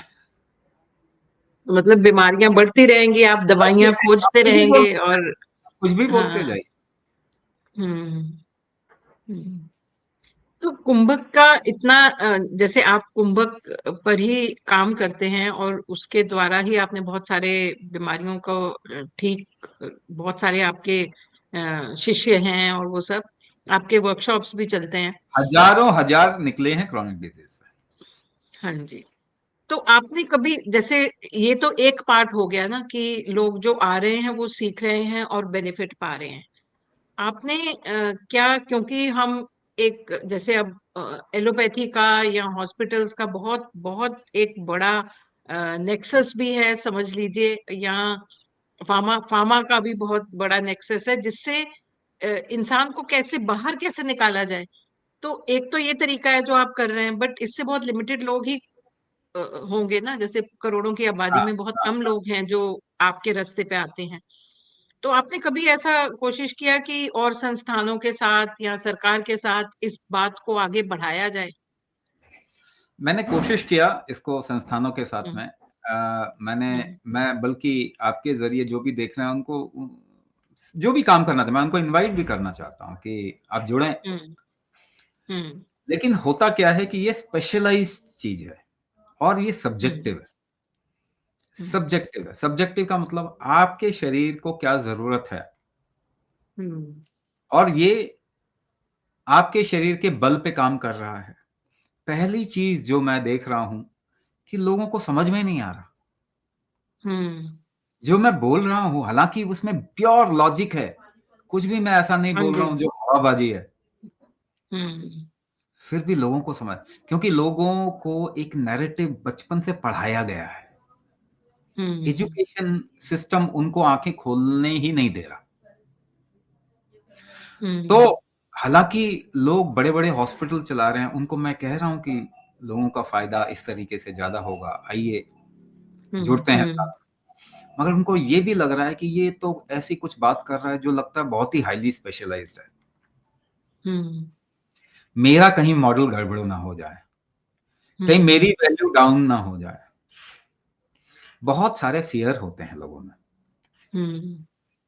अब ये बात, हालांकि ये मैं बोल रहा हूं, उसके बावजूद भी हम्म। एक बात जो मैं बताना हम्म। चाहता हूं, सबको ओपन करनी चाहिए, अपनी आंखें खोल के रखनी चाहिए। हम्म। हम्म। हेल्थ एक ऐसा एरिया है जो किसी और के मतलब अधिकार क्षेत्र में ना डालें। हेल्थ हम्म। सरकार के हाथ में नहीं होना चाहिए, हेल्थ किसी ऑर्गेनाइजेशन के हाथ में नहीं होना चाहिए, हेल्थ किसी संस्था के हाथ में नहीं होना चाहिए, हेल्थ किसी नैरेटिव के हवाले नहीं होना चाहिए। हर हम्म। एक इंसान को हेल्थ में एजुकेशन मिलना चाहिए। हम्म। हेल्थ का एजुकेशन बेसिक एजुकेशन में आना चाहिए। हम्म। पहली बात, एजुकेशन भी सरकार के हाथ में, कमाल की बात तो ये हम्म। है ना। हम्म। हेल्थ की जब हम बात हम्म। करें तो हेल्थ जो है एजुकेशन के साथ में सीधा सीधा जुड़ता है। अगर इसे हम्म। विराट स्वरूप देना है तो एक बच्चे को हम्म। शुरुआत से ना हेल्थ को लेके खोल हम्म। के बताया जाए, मगर एजुकेशन में तो हम हेल्थ नहीं पढ़ाते, हम्म। क्योंकि हेल्थ का एक धंधा करना है किसी को, एक बिजनेस करना हम्म। है, तो उनको स्पेशलाइज इंस्टीट्यूशन हम्म। में ही पढ़ाया जाएगा और तभी वो हम्म। फीस ले पाएंगे, लेजिटिमेटली फीस ले पाएंगे। नहीं तो अगर हम्म। सभी को हेल्थ के बारे में मालूम होगा तो कौन किसको फीस देगा, और बीमारियां तो कम ही रहेंगी। तो हेल्थ एजुकेशन, और तीसरी जो हम शुरुआत में बात कर रहे थे, स्पिरिचुअलिटी, ये तीन हम्म। चीज सरकार के हाथ में नहीं होना चाहिए। हम्म। ये किसके हाथ में होना चाहिए? ये हर एक इंसान के हाथ में, उनकी सोसाइटी, सिविल सोसाइटी कह लीजिए, समाज के हाथ में कहें तो ज्यादा बढ़िया रहेगा। ये समाज के हाथ में होना चाहिए। लेकिन समाज के हाथ में होगा तो समाज को ही इन्वेस्टमेंट भी करना पड़ेगा। आप किसी चीज के लिए, अगर राम मंदिर बनाने के लिए आपने 1 रुपया भी दान किया, और वो अधिकार आप समझते हैं राम मंदिर पे, क्योंकि आपने भी दान किया, तो अधिकार तो उस पे तभी आप समझ पाएंगे जब आप अपनी क्षमता से उसमें कंट्रीब्यूशन भी करेंगे, इन्वेस्टमेंट भी करेंगे। हम्म। तो हम्म। समाज के हाथ में ये 3 चीजें, हेल्थ, एजुकेशन। एजुकेशन भी सरकार के हाथ में नहीं होना चाहिए, क्योंकि माँ बाप या फिर एक कुल का या एक समाज का अधिकार होना चाहिए कि वो अपने बच्चों को क्या पढ़ाना चाहता है। हम्म। ठीक है, तो ये 3 चीजें अगर हम हटा दें सरकार के हाथ से और समाज इसकी जिम्मेदारी ले ले, हम्म। जो कि ऑलमोस्ट एक पैथर्स में टूटी फूटी हालत में है आज के टाइम पे। समाज बहुत हम्म। संगठित, हम्म। क्योंकि समाज केवल अपने अधिकार की बात करता है तो संगठित होता है, which is like not a right thing. Hmm. समाज हमेशा कर्तव्य के ऊपर बिल्ड होना चाहिए, अधिकार के ऊपर बिल्ड नहीं होना चाहिए। अधिकार के हम्म। ऊपर समाज बिल्ड होगा तो वो इंडिविजुअल अधिकार तक आ जाएगा, जिसे हम्म। इंडिविजुअल फ्रीडम या हम्म। इंडिविजुअल राइट के एक फॉर्म दिया जाएगा, और उसके बाद वो समाज टूटेगा ही टूटेगा। आप इसका हम्म। एग्जाम्पल यूरोप में देख सकते हैं, अमेरिका देख सकते हैं, हम्म। आप देख सकते हैं किस तरीके से चाइना, इवन जापान जैसे एडवांस कंट्रीज जो है, वो ऑलमोस्ट उनका पूरा पारिवारिक सिस्टम बिखर गया, उनकी ग्रोथ ही हम्म। नहीं, उनके समाज में नए बच्चे ही पैदा नहीं हो रहे, हम्म। क्योंकि वो समाज हालांकि बाहर से अपने आप को वो दिखा रहा है कि हम संगठित हैं, मगर वो अंदर से टूटा हुआ है। हम्म। तो हर एक व्यक्ति को, और मैं इनवाइट करूंगा, क्योंकि देखिए काम करने में हम सरकार का सपोर्ट ले सकते हैं, हम्म। एजुकेशन या फिर हेल्थ को अगर फैलाना है तो हम सरकार का सपोर्ट लें, लेकिन हम्म। सरकार के अधिकार में नहीं डालेंगे। हम्म। जब बड़ी ऑर्गेनाइजेशन, जब बड़ा उपक्रम इसके ऊपर काम करेगा तो वो हम्म। बहुत रिसोर्स को मोबिलाइज कर सकते हैं। हम्म। हेल्थ का एक बेसिक अगर आर्किटेक्चर डेवलप करके, एक पैम्पलेट जैसा जो डिजिटल भी हो सकता है, फिजिकल भी हो सकता है, एक बुकलेट अगर हम तैयार कर लें जिसमें बेसिक हम्म। किस तरीके से अपने आप को ठीक करना है, वो सारा कुछ डाल के, हम्म। क्या हम एजुकेशन इंस्टीट्यूट में, स्टूडेंट्स में, स्कूलों में, हम्म। बाकी जगह पे उसको फ्री डिस्ट्रीब्यूट, कॉर्पोरेट में फ्री डिस्ट्रीब्यूट कर सकते हैं, हम्म। ताकि बेसिक चीज, अब मैं समझा रहा हूं ये बात, और ये आसान, ऐसा तो नहीं है कि नहीं समझने लायक है, मगर हम्म। आयुर्वेद के वैद्य भी वात पित्त कफ नहीं जानते, कमाल की बात, वो भी इसको नहीं समझ पा रहे। रिसर्च तो बहुत दूर की बात है, आयुर्वेद के एरिया में बड़ा रिसर्च होना चाहिए। हम हम्म। कुंभक एरिया में रिसर्च कर रहे हैं, हमने सबसे पहला दुनिया का एक्सपेरिमेंट किया, हम्म। साइंटिफिक एक्सपेरिमेंट, कुंभक हम्म। को रिलेट किया माइटोकॉन्ड्रिया की हेल्थ के साथ में। ओके। माइटोकॉन्ड्रिया हमारे सेलुलर लेवल पे ऑर्गेनेल है एक, जो पावर हाँ, हाउस कहलाता है। पावर हाउस से। ग्लूकोज को एब्जॉर्ब करके माइटोकॉन्ड्रिया एटीपी, एनर्जी रिलीज करता है, जिसको हम यूज करते हैं हम्म। एक्टिविटी। हम्म। और हम्म। आज के समय की सबसे बड़ी बीमारी है मेटाबॉलिक डिसऑर्डर। हाँ जी। डायबिटीज मेटाबॉलिक डिसऑर्डर है, blood pressure heart disease metabolic disorder है, कैंसर मेटाबॉलिक डिसऑर्डर है, थायराइड मेटाबॉलिक डिसऑर्डर है, कोई भी मेंटल इश्यू मेटाबॉलिक डिसऑर्डर के साथ में जुड़ा हुआ है। हम्म। अब जरा देखिए, मेटाबॉलिक डिसऑर्डर का मूल कारण माइटोकॉन्ड्रिया हेल्थ का बिगड़ना है। हम्म। तो कौन सी दवाई आप बिल्कुल माइटोकॉन्ड्रिया, उसके बेस हाँ, तक पहुंच गए, द वहां तक, हाँ, ओरिजिन उसके, तक पहुंच गए। हाँ, तो कौन सी दवाई माइटोकॉन्ड्रिया हेल्थ को अच्छा करती है? कोई भी नहीं, हम्म। कोई भी नहीं। यानी कि हम जो केमिकल दवाइयां खा रहे हैं, उससे हम अपने आप को ही धीरे धीरे करके खत्म कर रहे हाँ। हैं, मार रहे हैं। हम्म। हम्म। लेकिन 3 हफ्ते, 4 हफ्ते के, 3 हफ्ते हमने सोचा था, फिर एक हफ्ता हमने एक्सटेंड किया उसको, 4 हफ्ते के प्रैक्टिस, कुंभक प्रैक्टिस के बाद में माइटोकॉन्ड्रिया हेल्थ ड्रास्टिकली इंप्रूव हो जाता अच्छा। है। और ये हमारे पास साइंटिफिक डेटा आ गया अब तो, हम्म। यानी कि क्रॉनिक डिजीज का ट्रीटमेंट ही कुंभक है। हम्म।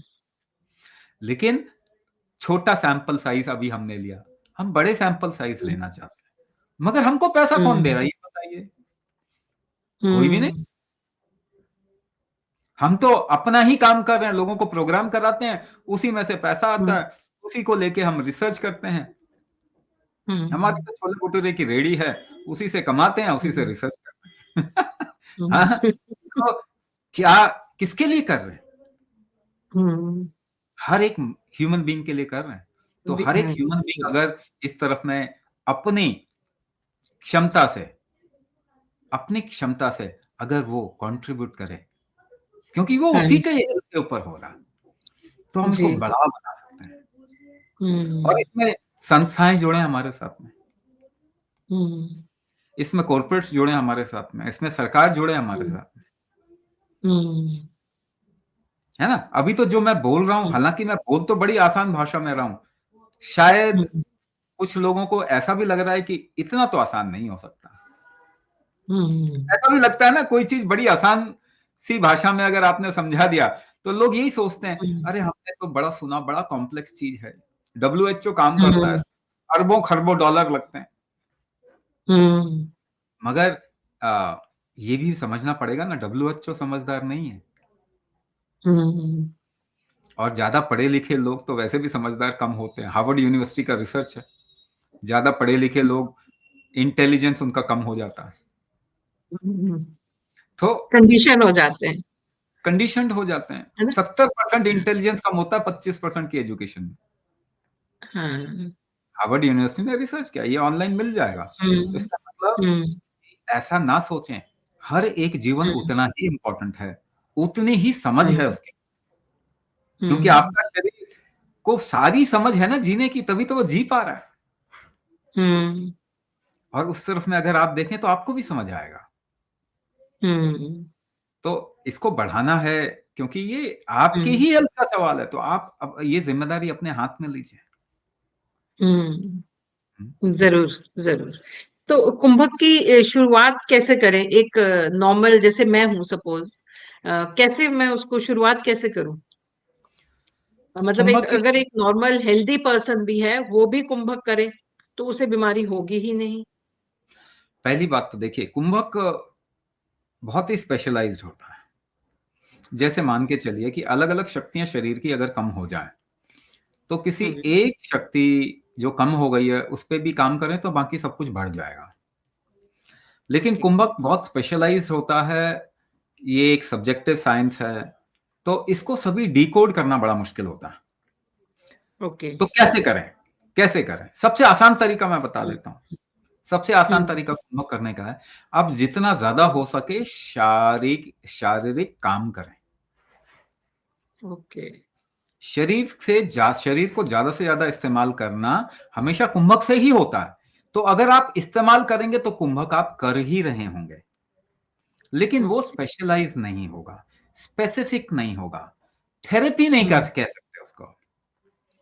हम्म हाँ, ये जरूरी होना चाहिए हर एक के जीवन में। तो आजकल तो ये बात तो कॉमनली जानते ही हैं, एक्सरसाइज करो, हाँ। चलिए, वॉक करिए, लंबा वॉक कीजिए, हम्म ये सब तो हर जगह हम्म पे बोल ही रहे हैं। वही हम्म कुंभक करने का पहला स्टेप है। ओके। ठीक है, लेकिन ज्यादा जोर जबरदस्ती ना हम्म करें, क्योंकि आजकल लोग जोश में हम्म आके एक्सरसाइज कर रहे हैं और हार्ट अटैक हो जाता है, हार्ट कोलैप्स हो रहा है, हम्म क्योंकि आपके अंदर के हम्म ऑर्गन कमजोर हैं। तो अगर आपको हम्म शारीरिक इस्तेमाल भी करना है, शरीर शारीरिक काम भी करना है, हम्म तो ही आप अपने शरीर को उसी लेवल तक पुश करें जहां तक ये सहन हो सके। हम्म स्पेशलाइज कुंभक हम आपको बहुत हम्म ऑनलाइन कर सकते हैं, हमारे बहुत सारे प्रोग्राम होते हैं, लेकिन हम्म प्रोग्राम स्पेसिफिक चीजों के लिए होते हैं। कुछ चीजें जेनेरिक रूप में भी की जा सकती हैं। जैसे डायबिटीज हम्म, का अगर किसी को, तो डायबिटीज का कुंभक का प्रोग्राम ज्वाइन कर लें। अगर किसी अच्छा। को आर्थराइटिस है, रुमेटॉइड है, या फिर न्यूरोमस्कुलोस्केलेटल प्रॉब्लम है, तो उसका ज्वाइन कर सकते हैं। अगर कोई हम्म कपल कंसीव नहीं कर पा रहे ओके। नेचुरली, तो उसके हम्म लिए हम कुंभक करवाते हैं, गर्भाधान, तो वो ज्वाइन कर सकते हैं, है ना? ओके। तो हाँ, हमारे पास में ऐसे ऐसे रिजल्ट हैं जो एलोपैथी में जिसको कहते हैं इम्पॉसिबल। एलोपैथी कहता है कि एएमएच काउंट, एंटी मुलेरिन हार्मोन, नहीं बढ़ सकता शरीर में। हम्म हमारे पास सैकड़ों सैकड़ों एविडेंस है कि एक एक महीने में हर एक का एएमएच काउंट बढ़ जाता है। क्रोमोसोमल डिफेक्ट, जेनेटिक डिफेक्ट अगर आप ठीक करना चाहते हैं तो हमारे पास लैब रिपोर्ट है। कुंभक करने से पहले अच्छा। क्रोमोसोमल डिफेक्ट था, कुंभक करने के बाद क्रोमोसोमल डिफेक्ट ठीक हो गया। ओके। जिसको जिसको इम्पॉसिबिलिटी कहती है एलोपैथी, वो हमारे यहाँ पे कॉमन है, बड़े आराम से ठीक होता है। ओके। तो ये स्पेशलाइज, अलग अलग स्पेशलाइज है, कैंसर के लिए अलग प्रोग्राम है, और भी हम डेवलप करना चाहिए। कुछ जेनरिक ओके। प्रोग्राम भी है जो कि जैसे वेट लॉस, हाँ। है ना, ये भी हम करते हैं कुंभक के जरिए। और हम्म। जैसे कि षडांग प्रतिष्ठा, जिसमें कि लंग की कैपेसिटी बढ़ानी है हम्म।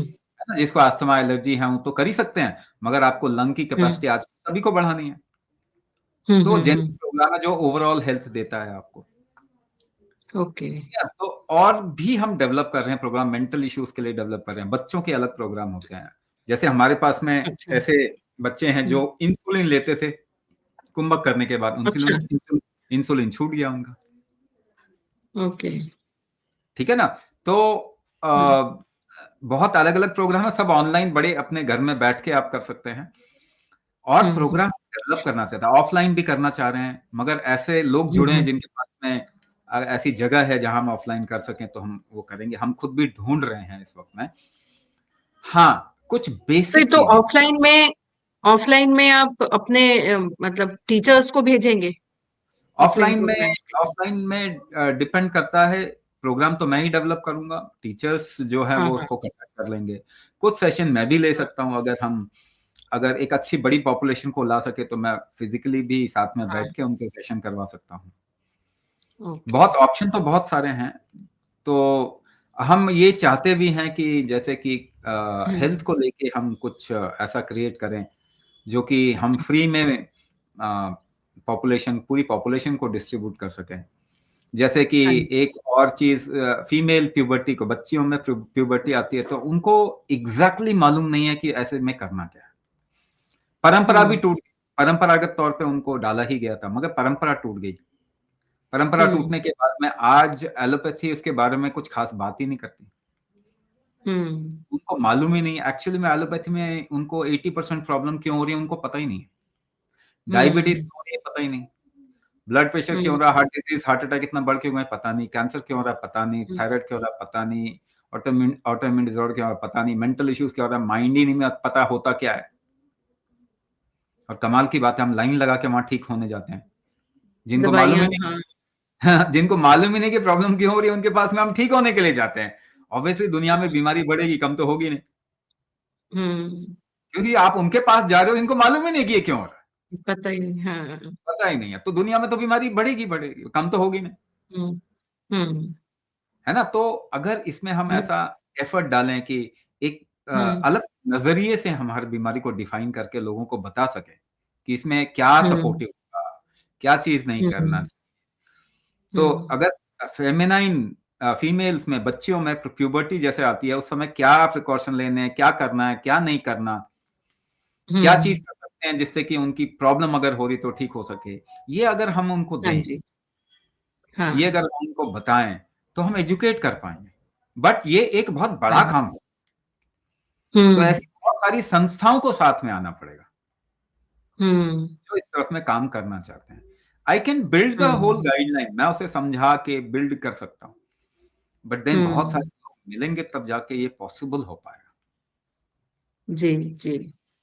तो आप अपने यहाँ पे जो प्रोग्राम्स कराते हैं, जैसे डिफरेंट डिजीजेस के डिफरेंट हैं, हम्म।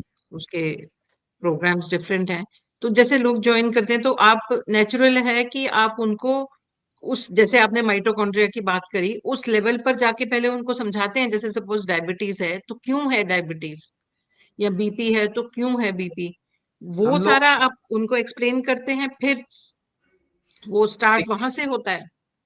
देखिए, हम वेबिनार करते हैं, फ्री वेबिनार कंडक्ट करते हैं, रोज वेबिनार हो रहे हैं। ओके। उन ओके। वेबिनार में हम उनको समझाते हैं पहले, और जिनको समझ में आता है वही प्रोग्राम ज्वाइन करते हैं। जी। तो ये काम तो हमारा प्राइमरी है कि हम उनको समझा रहे हैं, हाँ।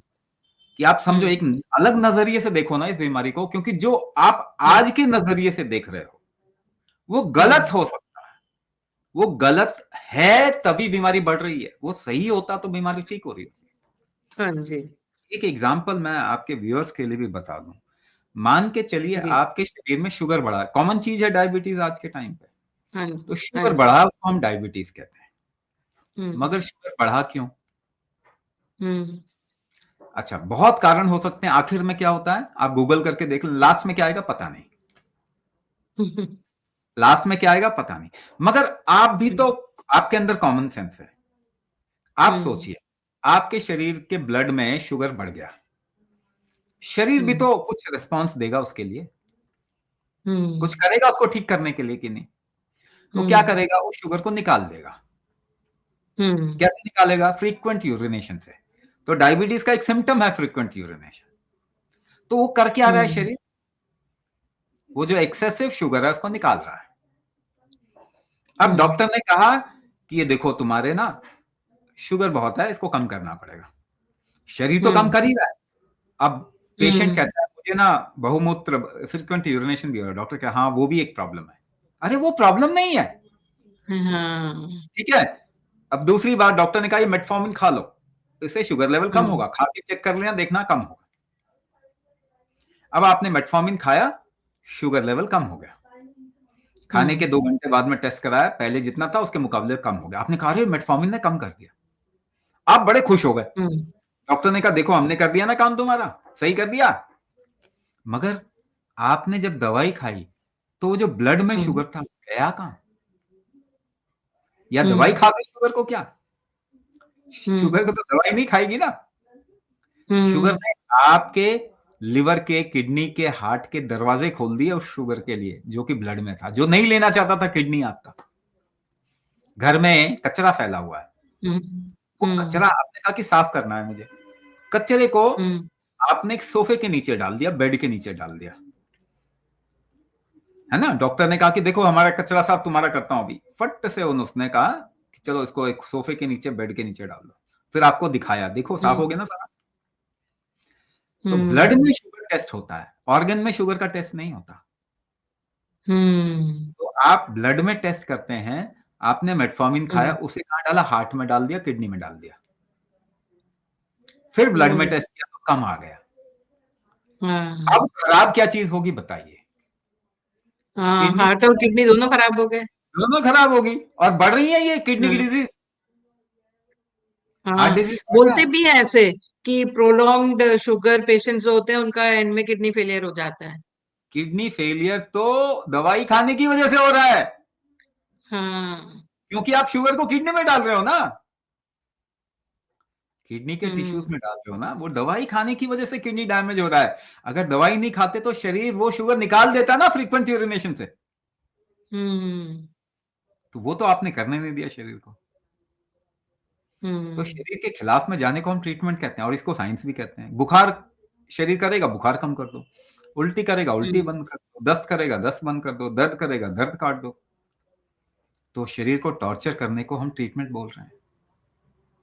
जबकि ये सारी चीजें, बुखार, उल्टी, दस्त, ये तो शरीर अपने आप को ठीक कर रहा है ना, ठीक कर अनवांटेड रहा चीजों को बाहर निकाल के। है, हाँ। और हम उसके अगेंस्ट में काम कर रहे हैं। हाँ,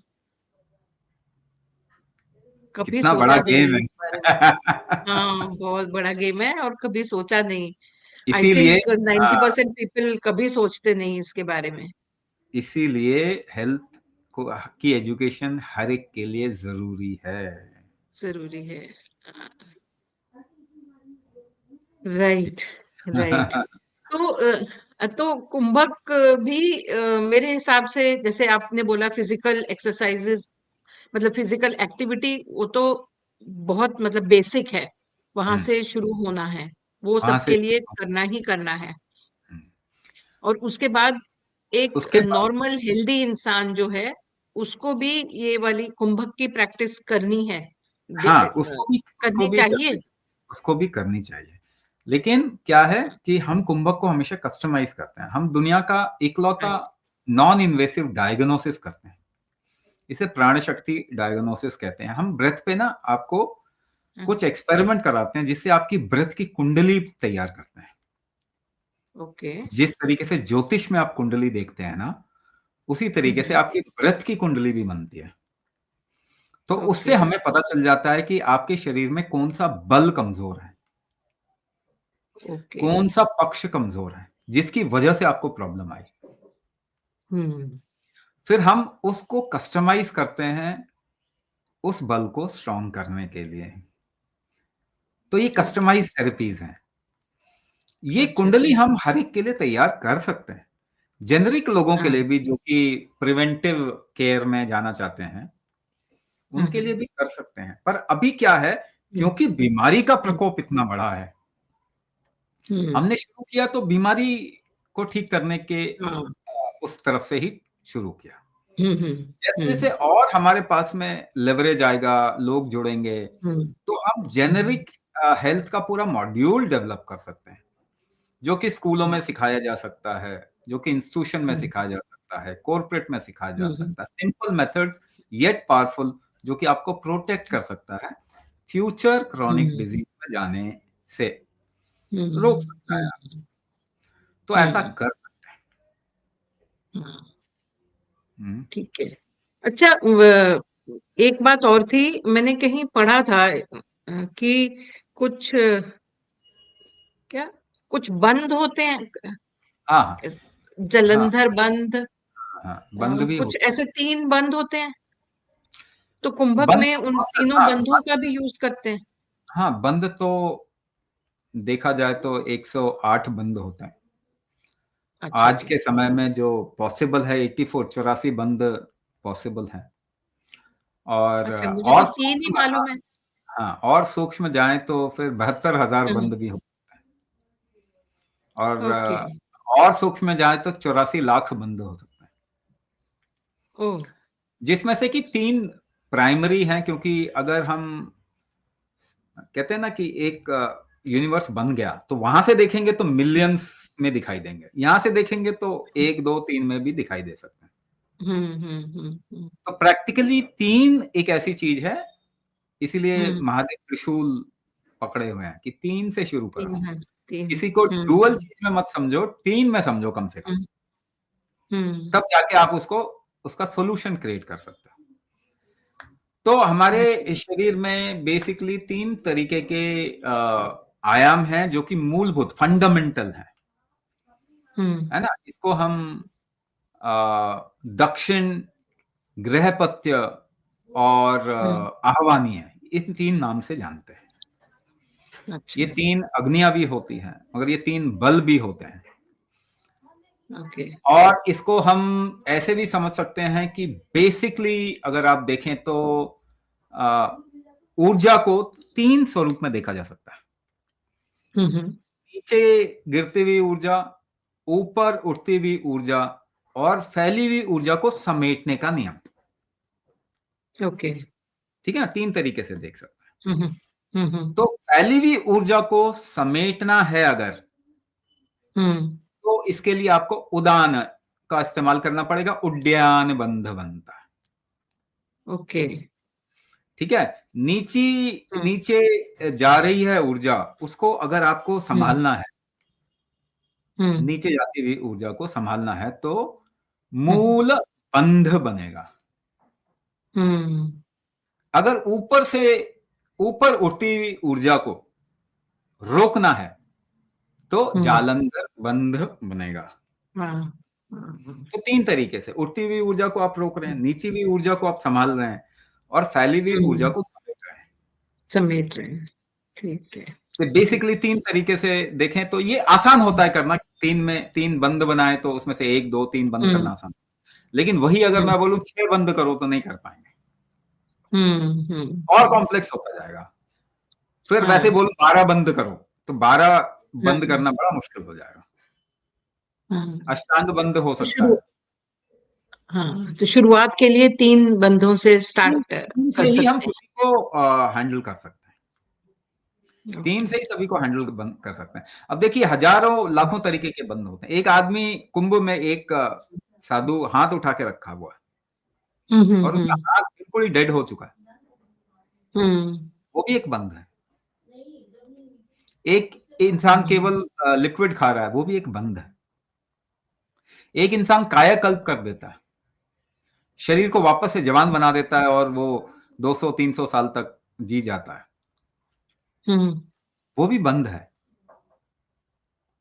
तो अगर एक एक ये फिर बंध ऐसे होते हैं जो स्थूल से सूक्ष्म की तरफ में, जितना सूक्ष्म जाएगा उतना समझ में नहीं आएगा, उतना हम्म समझ में नहीं आएगा, तो लोग कहेंगे ये कैसे क्या। मगर वो जितना सूक्ष्म जाता जाएगा उसमें हम्म अलग अलग तरीके के बंध हैं जो सिद्धियों के रूप में भी फिर एक इंसान में दिखते हैं। हम्म। मगर ये तीन तो मतलब फंडामेंट।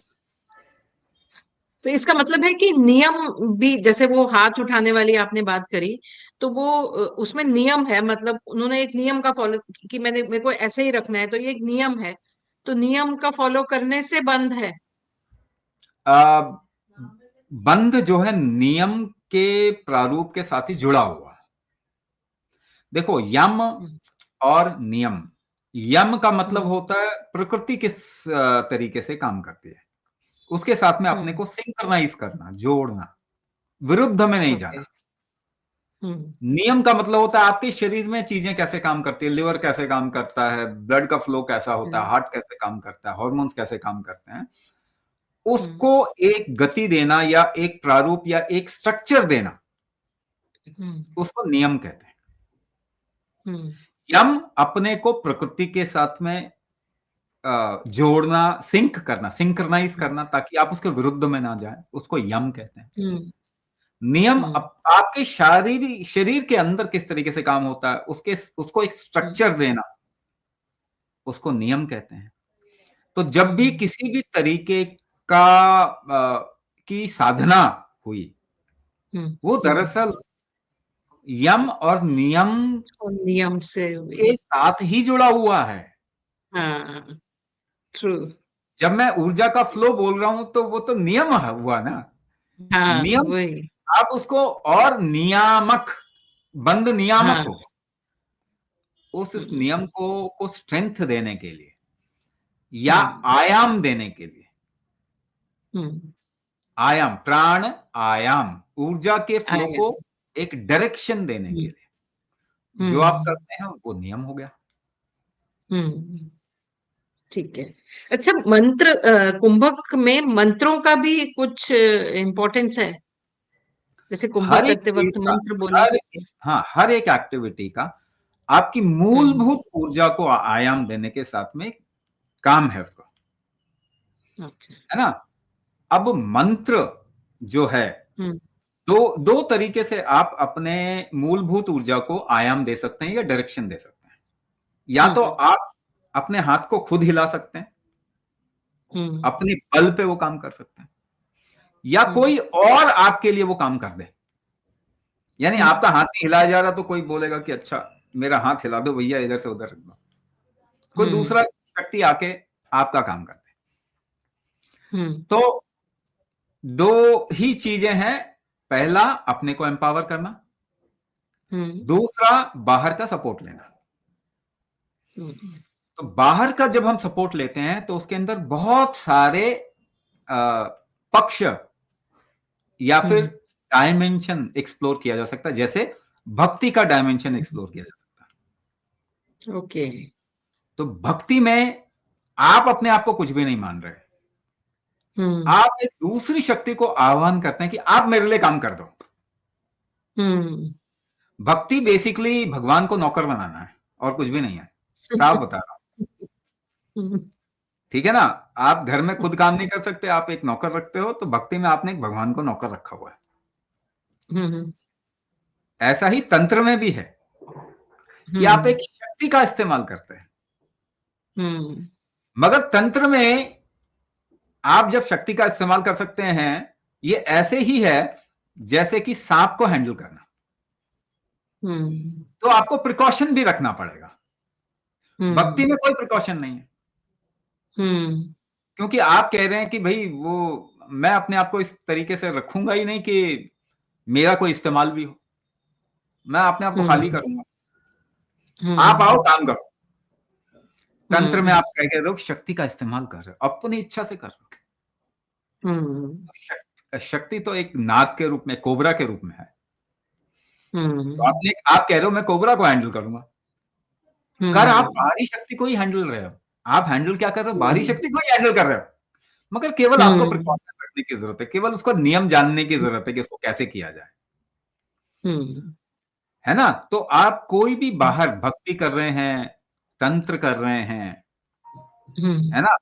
तो आप बाहरी शक्ति का इस्तेमाल कर रहे हैं। इवन यहां तक कि आप जब कर्म भी करते हैं तो आप हम्म नियमों को ही फॉलो करके करेंगे, तभी आप सही रहेंगे, वरना तो नुकसान होगा। हम्म हम्म ठीक है, लेकिन कुंभक खुद को एम्पावर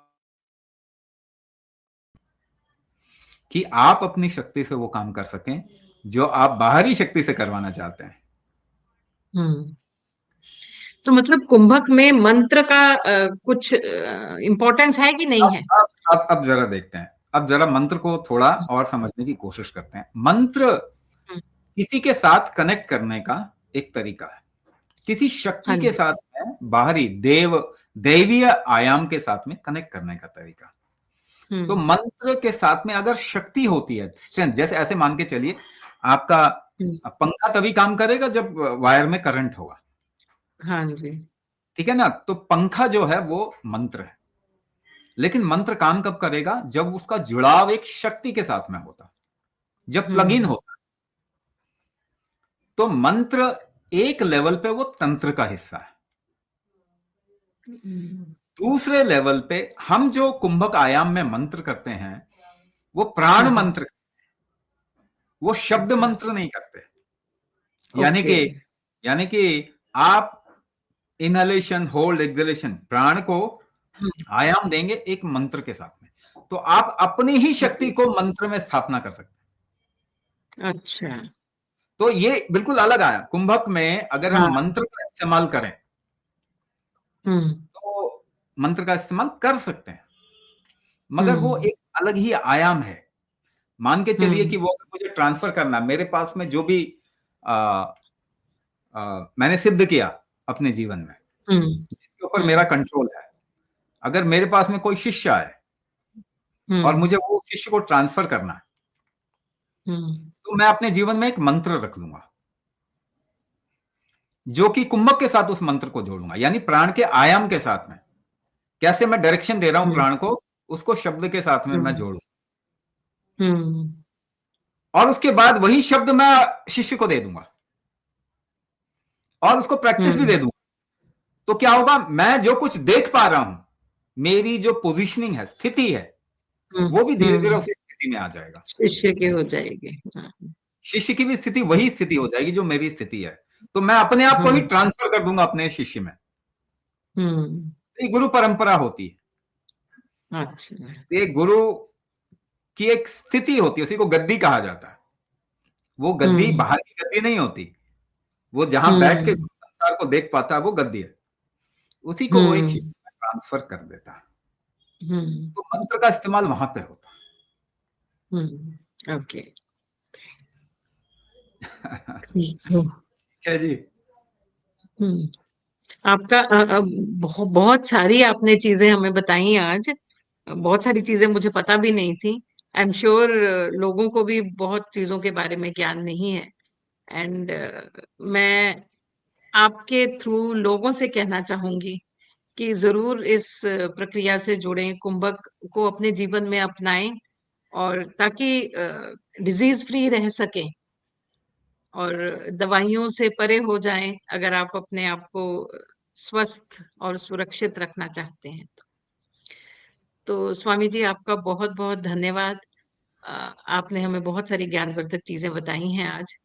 और मैं जरूर चाहूंगी दोबारा आपसे इसके बारे में आगे और बात करना, क्योंकि इस इंटरव्यू में बहुत सारी ऐसी बातें थी जो मैंने प्लान आउट नहीं करी थी कि मुझे पता चलेगा, लेकिन मुझे बहुत सारा ज्ञान मिला है। I have to commit to that.